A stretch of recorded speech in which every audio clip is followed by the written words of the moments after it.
Here you go, sir. Have a nice day. Thank you. Oh, and can I get some extra ketchup? Oh, I'm sorry, sir. Unfortunately, we're out. Try Taco Bell. They're always weirdly eager to give sauce packets away.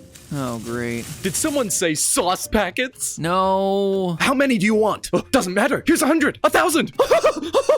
Ow! Stop it! Leave me alone, Taco Bell! Oh, I know what'll cheer you up. No! No! No! Curse you, Taco Bell!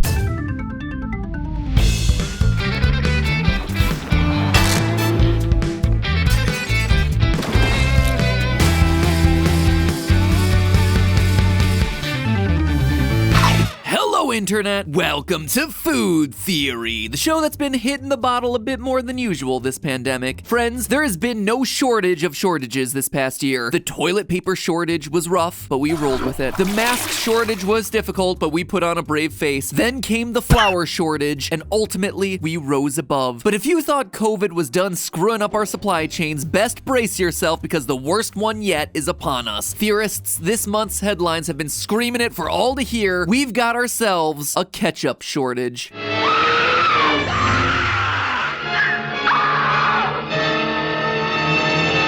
Now, this shortage isn't going to be felt at, say, the grocery store. Take it from us, who just finished taking the inventory of an entire grocery store for a recent episode. There is plenty of ketchup available on your store shelves. Enough to provide you with calories to survive 68.7 days, in fact. No, it's actually the restaurants who are feeling the squeeze from this particular ketchup shortage. See, as we've discussed in some other recent food theory episodes, the pandemic has fundamentally changed the restaurant industry here in the US. COVID guidelines have led to a huge uptick in drive-through, takeout, and delivery app orders. And that means ketchup packets are suddenly in high demand. After all, what's the alternative? It's not as though restaurants can send every drive-through customer home with their very own ketchup bottle or give a few pumps of ketchup into each outgoing bag. No, customers need a portable ketchup source that won't make a mess, which means that they need the ketchup packet. Or I suppose the dip and squeeze packets like they give out at Chick-fil-A, which are objectively incredible and need to catch on. And it's not just that fast food restaurants are suddenly handing out more ketchup packets than usual. It's that sit-down restaurants and bars that have always gotten by with ketchup bottles are now also reliant on packets because A, they now have more takeout orders than ever, and B, for sanitation reasons, bottles that have everyone's grubby little hands on them are no longer a viable option. I mean, I was squicked out about those things before I thought that they would cause me lung disease, but now,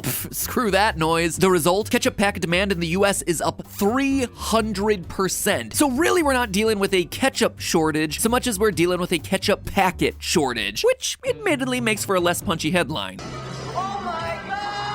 But it doesn't make today's ketchup episode any less spicy. Because here's the other detail that a lot of headlines are leaving out, theorists. This isn't some industry-wide shortage that's caught every ketchup supplier by surprise. It's really just Heinz, the industry leader who's unable to keep up with the demand. And this is a huge deal. In case you didn't know, Heinz is a dynasty in the ketchup business. A dynasty that has, over the past few decades, been making a lot of big mistakes. And it's this latest series that might just be enough to topple their reign. I suppose you could say that this is a golden opportunity for Heinz's competitors to catch up. Ha ha! History is repeating itself right now before our very eyes, and Heinz should be genuinely terrified about what comes next. But to understand why this is happening and how things might change, we have to start at the beginning. Before Heinz grew into the worldwide ketchup dynasty that it is today, founder Henry J. Heinz got his start with a different condiment, horseradish. However, this venture didn't exactly work out. In 1875, the market found itself oversaturated with horseradish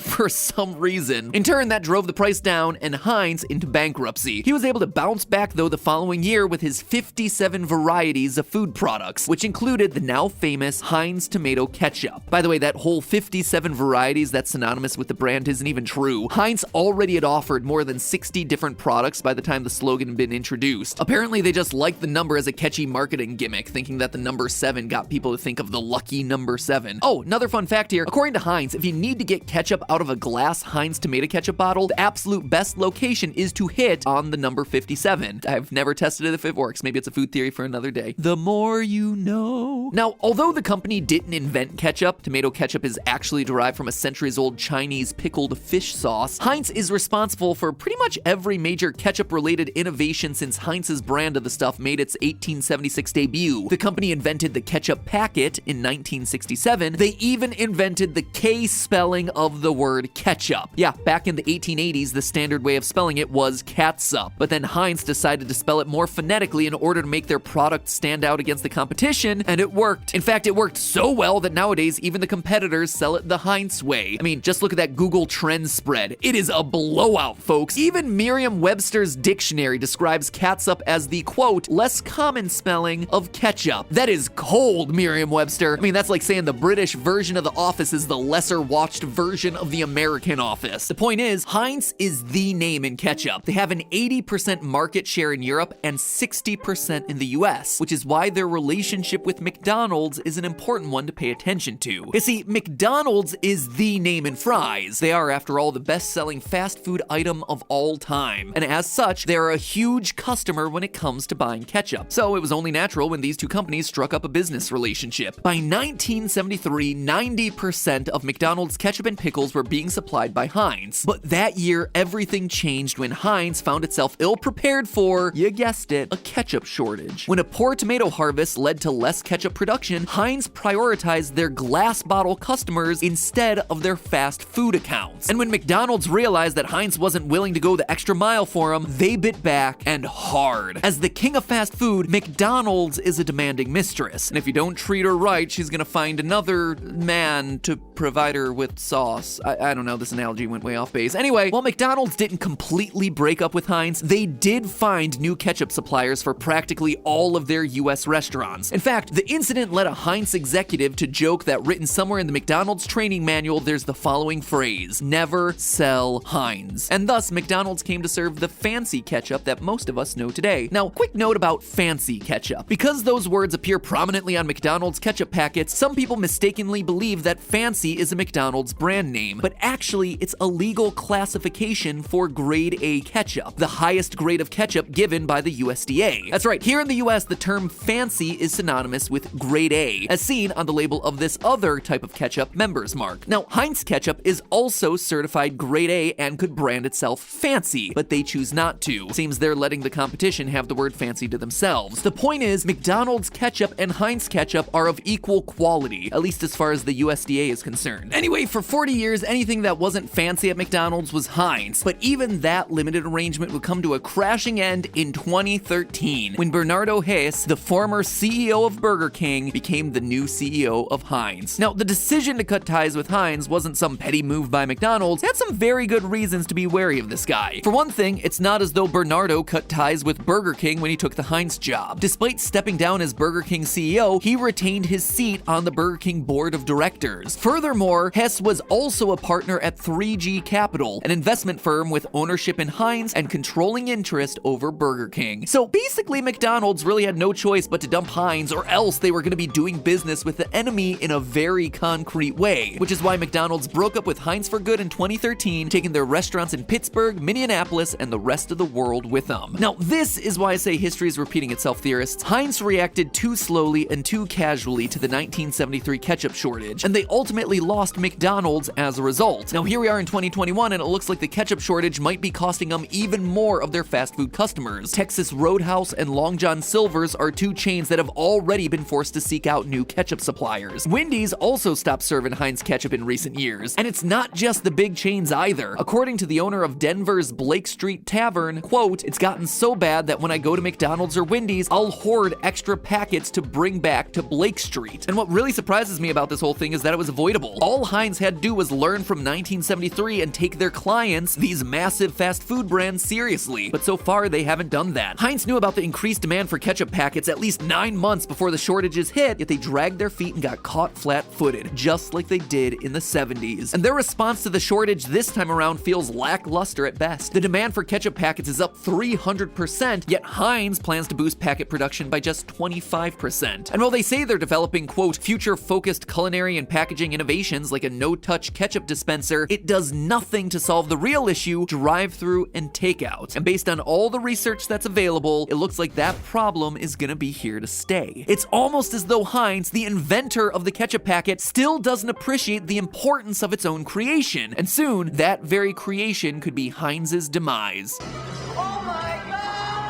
Okay, admittedly, I'm being a bit overdramatic about the whole demise thing. Fact is, Heinz will be more or less fine in the short term, no matter how this whole ketchup packet shortage fiasco shakes out. After all, they're a massive and diversified company that raked in $26 billion in revenue in 2020. Condiment sales accounted for only about a quarter of that. See, these days Heinz, or more accurately Kraft Heinz, does business in a whole lot of different product categories. They own brands like Ore-Ida potatoes, Planters nuts, Jell-O, Maxwell House coffee, Velveeta cheese, Oscar Mayer, Kool-Aid, the list goes on. And while ketchup may be Heinz's most iconic product, ketchup packets kind of seem like, well, kind of like small Ore-Ida potatoes, all things considered. But the fact of the matter is that the ketchup market is suddenly up for grabs for pretty much the first time in history. I mean, let's face it, ketchup isn't a particularly difficult product to make. We're not talking about cutting-edge technology here, we're talking about mixing tomatoes, vinegar, and some seasoning. That's not to say there isn't an art to making great ketchup, but McDonald's managed to source a generic ketchup that's good enough for their customers, so did Wendy's. Ever since the ketchup packet shortage hit, the internet's been swamped with Heinz copycat recipes. The point is, ketchup is a bit too easy to produce for Heinz to sit back and ride this all out. The demand for ketchup packets is real. If I'm in the drive-thru and my options are A, generic brand ketchup, or B, no ketchup at all, I am taking that generic packet every single time. Don't get me wrong, I love the taste of Heinz as much as the next person, but my brand loyalty has its limits, especially when Heinz's response to this whole thing has been a resounding meh. So get on your horses, all you lesser-known ketchup brands, cause it is the Wild West right now. Hunts, this could be your year. McDonald's, if you want to expand your already ridiculously diversified business into the ketchup space, you could really stick it to Burger King in a whole new way. But whoever's left wearing the ketchup crown when the dust settles, take this one thing to heart. Please make more dip and squeeze packets. Those things are the best. But hey, that's just a theory. A food theory. Bon appetit. Theorists, if you're surprised by how many brands Kraft Heinz has under its umbrella, be sure to check out our episode on McDonald's ridiculously diversified business model. It is fascinating stuff because it's not really a restaurant, it's a real estate company. It's the sort of episode that makes you want to become a landlord, at least until they find mold in the walls. Thanks for watching, friends. I'll see you next week.